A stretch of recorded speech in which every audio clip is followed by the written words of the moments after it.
भाई जिन औरतों को पौधे लगाने का नशा होता है ना, बड़ी ही शानी होती हैं वो औरतें। हरदम अपने पतियों पर एहसान जताती रहेंगी। न तो हम महंगा मेकअप करने का शौक है, नहीं हमें महंगे कपड़े खरीदने का शौक है। हम कोई खर्चा नहीं करवाते आपका। पति बेचारे मान भी लेते हैं। हाँ ये सही बात है, छोटे मोटे पौधे वौधे ही लाती है, क्या ही खर्चा करती, सच बोल रही है। लेकिन आज मेरे पति गए मेरे साथ नर्सरी में पौधे खरीदने, और उन्हें एहसास हुआ, उन्हें मालूम चला कि रियल में यहाँ पे उनके साथ बहुत बड़ी चीटिंग होती है और इनका खर्चा भी कुछ कम नहीं है। हे प्लांटहॉलिक्स, मैं कनिष्ठा शर्मा स्वागत करती हूँ आपका मेरे चैनल में। और आज मैं जा रही हूँ अपने विंटर फ्लावरिंग प्लांट्स की फर्स्ट शॉपिंग करने, लेकिन मेरे हस्बैंड के साथ, जो कि अपना बजट संभालेंगे अभी। तो ज्यादा ही और सबसे पहले मैंने पूरी नर्सरी का एक राउंड लिया, कौन कौन से प्लांट्स यहाँ पे आए हुए हैं। और ये देखिए यहाँ पर बहुत सारे गेंदे के फूल हैं, और ये देख डहलिया की वैरायटीज आई हुई हैं। यहाँ पे डहलिया प्लांट सबसे खूबसूरत होता है विंटर में। और रेड और ऑरेंज और पर्पल वाइट, ये सब डहेलिया की वैरायटीज हैं। यहाँ पे सेंसिवेरिया हैं, और पेरेनियल प्लांट्स रखे हैं। पेरेनियल प्लांट्स तो मोस्टली मेरे पास हैं। और फिर मुझे दिख गया मेरा हीरो प्लांट, जिसको लेने का मैं कई काफी टाइम से सोच रही थी, लेकिन मैं खरीद नहीं पा रही थी because of its high rate. और यहाँ पे भी रेट कुछ कम नहीं था। तो मैंने एक बार तो रख दिया, पर मेरे हस्बैंड ने एक बार मुझे थोड़ा सहारा दे दिया कि तू ले ले, तू खरीद ले, मैं देख लूंगा। बस इतना सुनने के बाद कोई रुक सकता है क्या? मैं भी नहीं रुकी। और फिर बस एक के बाद एक के बाद एक मैं प्लांट पसंद करती रही। यहाँ पे कुछ प्लांट्स हैं, इसका नाम मुझे नहीं पता, बट मुझे नहीं चाहिए था ये प्लांट, क्योंकि इसमें फ्लावरिंग नहीं थी। मैं सिर्फ और सिर्फ फ्लावरिंग प्लांट लेने आई थी यहाँ पे। और गेंदे के बहुत सारे पौधे थे। बट गेंदे के पौधे मैं घर में ही उगा लेती हूँ, उग जाते हैं मेरे ऐसे ही तुलसी वगैरह में, तो उनको मैं लगा लेती हूँ। तो गेंदे का मैंने एक भी प्लांट नहीं लिया। फिर मेरी नजर पड़ी कुछ बहुत सारे जासवंत के पौधों पे। जासवंत की काफ़ी वैरायटी यहाँ पे आई हुई थी, हाइब्रिड वाली भी और क्लासिकल वाली भी। ये देखिए कितने सारे जासवंत के फूल हैं यहाँ पे। ये रेड जासवंत है, रेड भी नहीं है कह सकते आप, ऑरेंज भी नहीं, उसके बीच का है। पिंक जासवंत, बेबी पिंक जासवंत मैंने पहली बार देखा। मेरे पास रानी पिंक जासवंत है, येलो जासवंत भी है मेरे पास। और ये देखिए रेड, ये वो सारे जासवंत के प्लांट्स हैं जो हाइब्रिड वाले होते हैं। लेकिन मेरी नज़र थी उन प्लांट पे जो सिर्फ विंटर में मिलते हैं। और ये जो प्लांट देख रहे हैं ना आपके सामने जो नीचे रखा हुआ है, ये प्लांट मैं निकाल के लेके आई थी। एक जगह घूमने गए थे हम, वहाँ के गार्डन में लगा हुआ था, मैं वहां से ले आई, जिसकी कटिंग ले आई, और बहुत अच्छे से वो ग्रो कर रहा था। कई बार ऐसा भी कर लेना चाहिए, कोई प्रॉब्लम नहीं है। अगर बहुत सारे प्लांट एक जगह पे उगे हुए हैं ऐसे ही पड़े हुए हैं, तो एक आधा कटिंग निकालने में कोई हर्ज नहीं है। और जो पर्पल और पिंक छोटे फूल वाले देख रहे हैं ना पौधे, इनको तो मैं अपने उधर वॉकिंग एरिया में इतना जंगल का जंगल देखती हूँ, और मुझे बहुत यहाँ पे आके शौक लगा कि है यहाँ पे ये 80 रुपए का एक पौधा बिक रहा है, और वहां पे फ्री में पड़े रहते हैं। फिर मुझे दिखा मेरा मोस्ट लवेबल प्लांट, पेंटास। सबसे पहले मैंने इसको ही उठाया। हालांकि मेरे पास पेंटास की तीन कलर ऑलरेडी हैं। मेरे पास रानी पिंक कलर है, व्हाइट कलर है, और मेरे पास बेबी पिंक कलर है। बेबी पिंक में लास्ट ईयर लिया था, और ये प्लांट मेरे पास काफी सालों से है। फिर मुझे इसके दो नए कलर दिखे, एक पर्पल कलर और एक रेड कलर। वो दोनों भी मैंने उठा लिए। हालांकि मैंने पहले मेरे प्लांट्स वो 25 रुपए में लिए थे, एक गार्डनर से 25 रुपए के थे, और इस यहाँ से मुझे ये मिले 40 रुपए के। मेरे को 40 में भी ठीक ही लगे, क्योंकि इनकी ग्रोथ काफी अच्छी थी।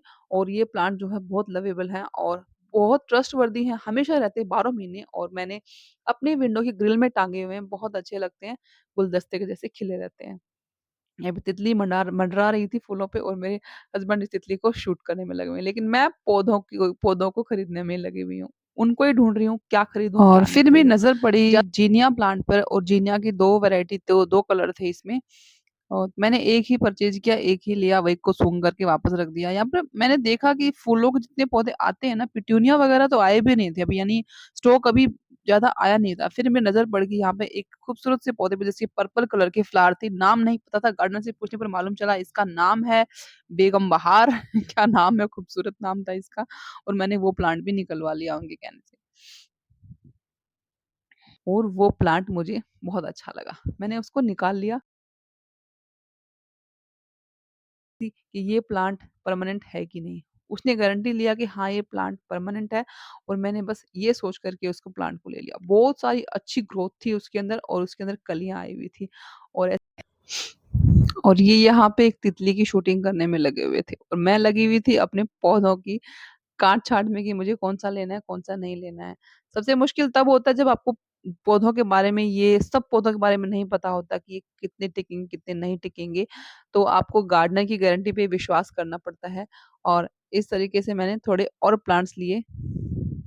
तितली देखो तितली की पूरी शूटिंग ले रहे हैं, मेरी नहीं ले रहे हैं और मैं ये पौधे लेकर भाग गई वहाँ से दोनों हाथों में। ये मुझे देख भी नहीं रहे हैं मैं कितने प्लांट्स खरीद रही हूँ, वहाँ पे जाके मैं इकट्ठे कर रही हूँ, ढेर बना रही हूँ उनका। ये देखो कैसे पागलों की तरह मैंने ढेर बना लिया है और ये मेरे पीछे-पीछे मैं आगे-आगे पौधे लेते हुए।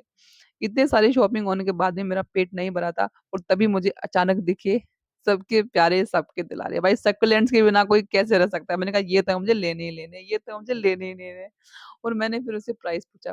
फिर सेकुलेंट का रेट तो सबको ही पता है, आपके यहाँ कितना ज़रूर बताना और एक से बढ़ के एक थे। हालाँकि थोड़ा बहुत डिफरेंस था इनमें लेकिन मैं डिसाइड ही नहीं कर पा रही थी कौन-सा लूँ, कौन-सा रखूँ। फिर उनमें से एक तो ऐसा था जिसके अंदर बहुत सारे बेबी प्लांट्स निकले हुए थे और एक की ग्रोथ काफ़ी अच्छी थी, लेकिन एक ऐसा था जो बिल्कुल साक्षात लक्ष्मी जी की कमल के जैसा लगता था। तो मैंने लक्ष्मी जी के कमल वाले को लेना ही प्रेफ़र किया क्योंकि वो बहुत सुंदर लग रहा था मेरे को और एकदम कमल के फूल के जैसा लग रहा था। मैंने पहले भी वो प्लांट खरीदा था लेकिन पहले मुझे सकुलेंट की केयर के बारे में इतना नहीं पता था और गार्डनर के कहने पर मैंने इनको एकदम इंडोर रख दिया जिस वज़ह से वो खराब हो गए थे। इनको इंडोर नहीं रखना होता, आउटडोर ही रखना होता है। किसी ने गलतफ़हमी फैला रखी है कि सकुलेंट्स को इंडोर रखो। फिर कुछ बोगनविलिया दिखी जिनको लेने का मेरा बहुत मन कर रहा था पर मेरे हस्बैंड ने मना कर दिया कि काँटे वाले कोई भी पौधे हमारे घर में नहीं आने चाहिए और मुझे उनकी बात माननी पड़ी। नर्सरी पर एक नज़र और डाली कि कुछ बच नहीं गया हो, कुछ बच नहीं गया हो, लेकिन फिर मैंने अपने दिल को थोड़ा थाम लिया, बस बहुत हो गया, हद हो गई और सारे के सारे प्लांट्स मैंने रखवाए। अब ये नर्सरी वाले भैया प्लांट रखते समय सोच रहे हैं कहीं मैंने रेट कम तो नहीं लगा दिए इनसे, कहीं मैंने कुछ ज़्यादा बार्गेन तो नहीं कर दिया और वहाँ पे मेरे हस्बैंड ये सोच रहे हैं कहीं हमने ज़्यादा रेट तो नहीं दे दिए, कहीं मैं लुट तो नहीं गया, इन दोनों में यही चल रहा है और वहाँ पे बस मैं अपने पौधों को देखते हुए खुश हो रही हूँ। सारे के सारे पौधे हमने रखवा लिए और पेमेंट भी उसकी हो चुकी थी। ये दोनों अपने-अपने काम कर रहे हैं लेकिन मेरा ध्यान कहीं और ही था कि भई पौधे तो खरीद लिए, कोई अच्छा नया पॉट जब तक ना ले तब तक क्या मज़ा है, पंच कैसे आए गार्डन में और मुझे दिखे ये डक प्लांटर्स जो मुझे बहुत फ़ैसिनेटिंग लगे दूर से ही, मैंने इनको निकलवाया। और स्टार्टिंग में रेट थोड़े ज़्यादा बोले थे उन भैया ने लेकिन थोड़ा-सा अपना रेट बताने के बाद ये भी उन्होंने हमें दे दिए ठीक-ठाक दाम में और आज की शॉपिंग मेरी कुछ हुई बहुत मज़ेदार और इतनी खुश थी मैं तो जैसे कि एक छोटे बच्चे को ढेर सारे किसी ने खिलौने दिलवा दिए हों और अपने सारे के सारे बच्चों को मेरे मीन सारे के सारे पौधों को तो मैं रही ऐसे बात गोदी में नाम भर के की, तो अपने कुछ घर में पौधे लेकर इसमें के आ रही ऐसे भी थी। हैं जिनका नाम मुझे खुद नहीं पता है। तो इनके नाम और रेट के लिए मैं अगला वीडियो ज़रूर बनाऊँगी, आप देखिएगा कल ही आ जाएगा वो वीडियो। तो इन पौधों को खरीदने का मेन रीज़न पता है आपको? ये व्हाइट वाले पॉट्स हैं, जिनको मैंने लिया था ऑर्डर किया था मीशो से स्ट्रॉबेरी लगाने के लिए। आने में लेट हो गए तो स्ट्रॉबेरीज़ मैंने पॉली बैग में लगा दिया, तो अब हो गए पॉट खाली। पॉट खाली हो गए तो पौधे चाहिए। तो मेरा यही रहता है और हम सबका यही होता है, तो कभी पॉट कम पड़ जाते हैं, तो कभी पौधे कम पड़ जाते हैं। और ये देखिए मेरे हस्बैंड लास्ट का रेड प्लांट लेकर के आ रहे हैं इतने और प्यार यहाँ से। पर इनको हकीकत समझ में आ गई कि महँगे कपड़े, मेकअप नहीं खरीदती तो क्या, ये सारे खर्चे कहाँ करती है, पैसे कहाँ उड़ाती है। और ये बात उनकी समझ में आज आ गई। तो मेरा शॉपिंग का ये वीडियो आपको कैसा लगा? बताने के लिए प्लीज़ कमेंट करें और चैनल को प्लीज़ सब्सक्राइब करें। मिलते हैं नेक्स्ट वीडियो में इन सारे पौधों के रेट्स के साथ। Till than happy planting, keep planting and thank you so much for watching.